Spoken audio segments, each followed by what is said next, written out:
Welcome back, and sorry it's late again. We're doing a 2-in-1 for this one, so our last 2 weeks in Tasmania is incoming. We left off making our way down south, going through Hornville and Franklin, which were beautiful places, and stopped in at Frank's for food and a cider tasting paddleboard. Before making it to Geeveston Information Centre, they had a great shop and we made the most of their museum. We ended our day amongst tall trees by the Arve River, enjoying hot chocolate and a Christmas movie before bed. We woke up early to climb up Hart's Peak and took 3 detours along the walk to take in the Waratahs in full bloom. We enjoyed the walk along the boardwalks through the heathland, meeting various skinks along the way.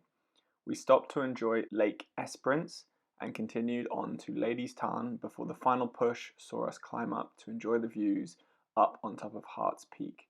The weather then, however, took a turn as the clouds blew in. Seeing a break in the clouds, we took our opportunity to head back to the car, back past the Waratahs, and continue the journey south, where we arrived at Cockle Creek campsite, right on the southernmost tip of Tasmania. Once settled, we went to explore the nearby beach and were amazed at the white sands and beautifully clear blue ocean, which wouldn't look out of place in the tropics, let alone the final point before you hit Antarctica on the Australasian continent. As evening fell, we were visited by some very cute local pademelons, which was definitely some of the UAMs that we came across in our previous episode. We got busy with evening prep, and as night fell, these guys got very familiar with the camp and us, and there was one that had a very cute Joey in her pouch that was quite happy to stay all bundled up warm but stick his head out for an evening snack. As darkness fell, we decided to call it a night as we had a big day of driving tomorrow all the way up through the middle of Tasmania. We started the day with breakfast and a walk on the beach and enjoyed watching the fish and cormorants going about their days too.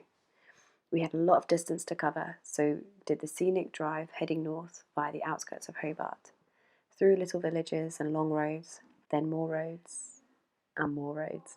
We went over the historic sandstone bridge in Ross, past Silo Art, ending our 5-hour journey in Scamander, where, after a bit of searching for a spot, we set up camp in time for dinner. Another day, another lovely breakfast on the beach in the Bay of Fires before we packed up camp and head inland to attempt Jacob's Ladder. We head through the national park, through beautiful lavender-coloured wildflower fields as we approach the mountain. Once we arrived, we took in the journey ahead. Jacob's Ladder is a gravel single-track road with a series of 7 hairpin bends on a continuous incline up to the plateau. Without giving ourselves a chance to change our mind or think what this might do to Pingu, we started the climb, and honestly, we had nothing to worry about. Pingu shot up the mountain, one bend after another, and thankfully, we didn't meet anyone coming down on the way up. Soon, we were at the top and walked out to appreciate the view before a grey drizzle sent us back to the car, down the ladder, to find a free camp just outside of Launceston.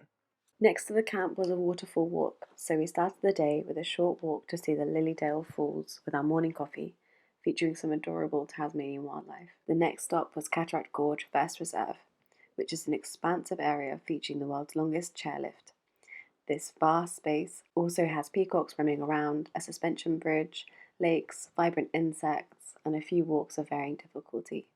We chose the low-level difficulty walk to the hydropower station, which we found out was actually washed away by floods in 1929, which also washed away the bridge and saw devastating floods to the area. However, the bridge was rebuilt and we were able to marvel at it and its history today. We enjoyed a lunch by the rocks alongside the river before making our way back to the lake for a dip. I took a little bit more time to think about it before heading in, but we enjoyed a little swim once we got acclimatized and then headed for showers where we met and shared a cubicle with swallows. After this, we headed to camp at Swan Point, where we met our first bandicoot and watched a flock of doves murmuring.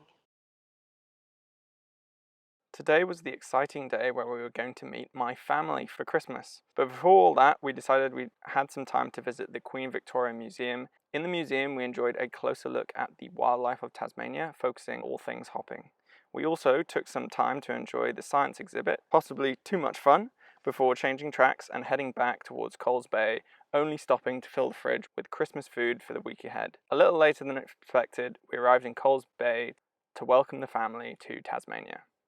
We celebrated the arrival of Oscar's family with a walk in Freycinet National Park, walking to Wineglass Bay, stopping at the lookout to take in the views, before hitting up the bay itself, where the soft sands were enjoyed and the water braved by Oscar's brother and sister. Christmas Day in Paradise. We afforded ourselves a lion and took a morning trip to Cape Tourville for a walk along the cliffs to try and offset the booze and food to come. The remainder of the day was spent playing cards, drinking beers, prepping food, and enjoying each other's company, before a mammoth Christmas dinner, more drinks, and cards to close out the evening, which was nice, except Holly insisted on snatching first place off me to close out the day. We enjoyed Boxing Day with a morning walk once again in Freycinet National Park, but to Mount Amos this time. We tackled this slightly overconfidently, however, we climbed over rocks, some of which were smoother than we would have liked, and scaled the mountain until we made it to the top to enjoy the views of the national park before carefully making our way back down. After the walk, we had a barbecue featuring shrimps on our barbie, which we felt was compulsory, of course, and made the short walk to Coles Bay Beach, where the siblings played ball games, where the youngest had it the hardest. I mean, don't we always? But they finished playing in time to enjoy the sunset. Today we head into Hobart to our second Airbnb in the city. Not much footage was taken, but we did enjoy walks around the city and some rather ambitious Jenga, along with pub trips, street performances to close out the day.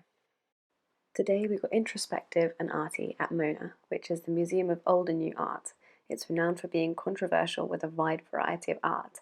We were surrounded by oil, we could count rice, and it was quite overwhelming to the senses in some exhibitions. However, there was lots to enjoy, question, and marvel at within its 3 floors. In the evening, we made our way to Hobart Docks for dinner and tried oysters for the first time, with mixed reviews amongst us. Some enjoying them more than others, and some needed something to wash it down. Today was Maria Island Day, a conservation area that covers an entire island situated about 40 minutes by boat off the east coast of Tasmania, which promises abundant wildlife with a large and confident wombat population. On the journey over, we planned out our route and were fortunate enough to meet some dolphins swimming alongside the boat on the journey over, although unfortunately I didn't have my camera handy. Once on the island, we head off on a walk into the red gum forest in search for wildlife. Although initially unsuccessful, we soon came across wallabies and pademelons aplenty before heading out into the plains where we came across our first wombat. As expected, he barely gave us the time of day as he got busy rooting around in the twigs. Soon a little crowd had gathered, so we head off in search for more wombats down the coast, spotting one resting, I promise, under that fallen tree in the midday sun. Continuing along the coast, we continued the journey to the Painted Cliffs, which are a gorgeous strip of sandstone cliffs that really have an incredible texture and pattern all along the coast, as they are slowly worn away by the ocean. We took some time to get photos and admire them some more before heading back up towards the ferry so that we weren't stranded on the island overnight. As it was late in the afternoon and the sky had grown a little cloudier, the wombats really came out to play, and we saw a good 5 other wombats on the walk back. We also had some time to check out a small exhibit on the wildlife of the island, and we learnt that wombats are not only the most intelligent marsupials, but also possess a thick armoured plate on their butts that they use as a shield as they retreat into their burrows, but can also turn on the offensive and use it to crush predators against the top of their burrows, giving them the world's most killer butts. Slightly more wary of these killer armoured guinea pigs, we hopped back on the boat to the safety of the mainland and made our way, as chance would have it, to the next Airbnb Wombat House before calling it a night after a long day's walking. We set off down the mountain to Bonorong, a wildlife sanctuary which takes in injured wildlife that are unsuitable for re-release back into the wild. Here is where we saw the infamous Tasmanian devil with their lopsided run. These little critters are the largest carnivorous marsupial, but with poor eyesight, slow top speeds, and a clumsy demeanour, they make absolutely awful hunters. All is not lost, however. They have an excellent sense of smell that makes them excellent scavengers, and their powerful bite force, stronger than a German Shepherd, allows them to make quick work of any carcasses they find, bones included. Basically, they are the dustbins of the island, which helps when Tasmania is officially the roadkill capital of the world. We also got to see our first quolls and spent the rest of the afternoon enjoying the other rescues, free-roaming kangaroos, which you could feed, echidnas, of which one had 3 legs and one was blind, and Holly got to feed a kangaroo before word got around that there was food being handed out. We were honoured to meet Fred, possibly the oldest bird alive today at 109 years old, and as he is technically a member of the Commonwealth, he's even got his own letter from the Queen when he turned 100. We managed to catch a fleeting conversation before heading out to our final Airbnb for the night. Hello. New Year's Eve warranted a road trip, so we headed to Tasman National Park, pausing at Tasman Arch, Devil's Kitchen, and walking to Waterfall Bay, which did not live up to its name. Next stop was Port Arthur Historic Site, which was the site of a penal settlement from 1830 to 1877. The various buildings give you a brief history of some of the prisoners and workers that once lived there and how they would have lived. We found the chapel interesting and the lengths they went to keep the prisoners apart. The site has been well preserved, however, time and fires have taken its toll on some buildings within this site. To end our visit, we had a boat tour which took us around the surrounding waters and past the Island of the Dead, which is where those who lived here were buried.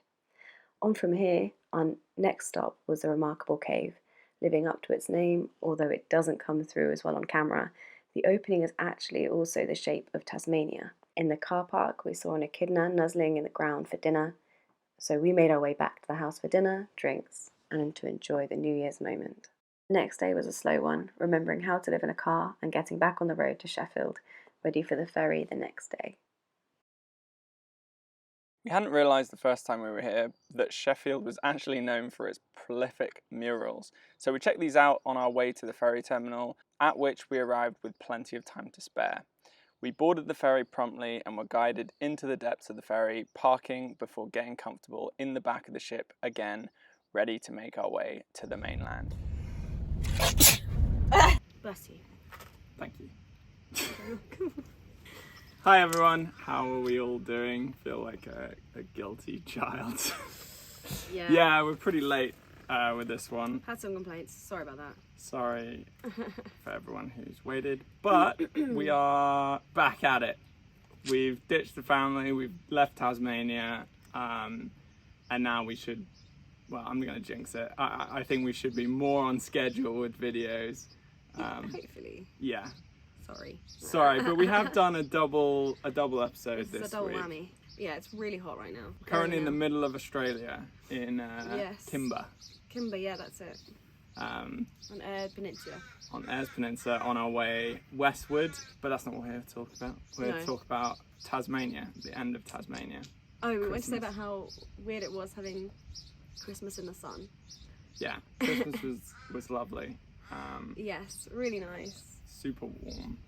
We got really lucky with the weather. I don't know if people have been following on the weather in Australia, but it was crazy floods in Queensland. Yep.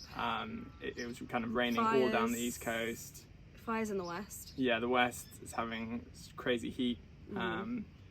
Whereas in Tasmania, it was just kind of lovely and sunny. Yeah. Kind of perfect summer's day. Not quite kind as of hot England as this style. is right now, but Fireworks.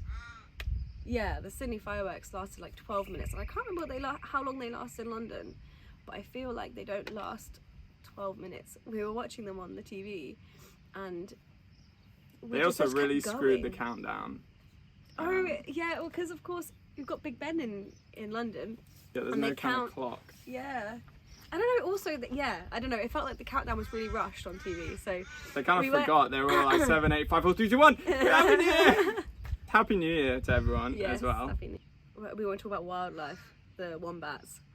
Oh, the wombats. Yeah, the wombats with their killer bums. Yeah. Honestly, we couldn't believe it. Yet to see it, or any evidence that it actually happens, but... Yeah, unfortunately there was more wildlife on Maria Island towards when we were leaving. So really, if we could have, we'd have camped. I think if we were going to do it again, it would be so good to camp on Maria Island. But they don't let any cars on there, so you have to camp. And bring all your stuff. Yeah, you have to take all the stuff with you. Yeah. But it was... Yeah, Beautiful. I mean, as is the way in Australia, all the wildlife comes out in the evening. You want to talk about the operating room in Bonnaroo? Oh, the operating room.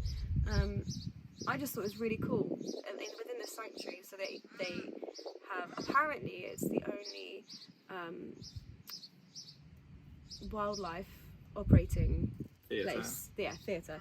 So they get all the emergency animals with their emergency injuries sent to Bonnarong. And what was cool is the operating room had glass walls. So you One-way mirror. Yeah, sorry. Yes, a one-way mirror. Yeah, so you could could see them. into the theatre as they operated on animals. They had 15,000 calls this year, well, last year, 2023, Yeah. at the point when we went. So they're very busy, but I just thought it's such amazing work. And it's so Great. cool that you could watch it. If they're doing an operation, you can see what's going on, but I guess it could be a bit gruesome. But unfortunately, there weren't any, well, unfortunately / fortunately for the animals, I guess, there wasn't anything happening at the time we were there. But No. it's cool that they have that, so it's a cool concept anyway. And then the last thing we wanted to mention was the Queen Vic Queen Vic Museum. Museum. I don't know if it's underrated. It might not be, but I thought it was really cool. They had an amazing timeline of the Earth. It was explained so well. It doesn't really come out in video. It'd be just a, a display of the timeline. Oh, and there was a really cool, like, Oh, we did actually look dinosaur? this up. Yeah. I don't know if that's what it's called. What, a Zygotomatosaurus? Zygomatosaurus tasmanicum, Tasmanicum. which is Amazing. which is a dinosaur that's the Prehistoric closest grown. wombat. Alright, that rounds out the video. Sorry guys, again, for it being so late. Yeah. But we are back on the road, continuing the journey westward. We're actually making so much progress. Yeah, you've done like 12 hours of driving in the last 3 days. Thanks for watching. Sorry again that it's so late. This has been great. Bye. Put Damn, The we should have planned the Earth. video. Know what we were going to say. That's why these sections are like they are, because we don't know what we're going to say. Holly's got a cough. Sorry.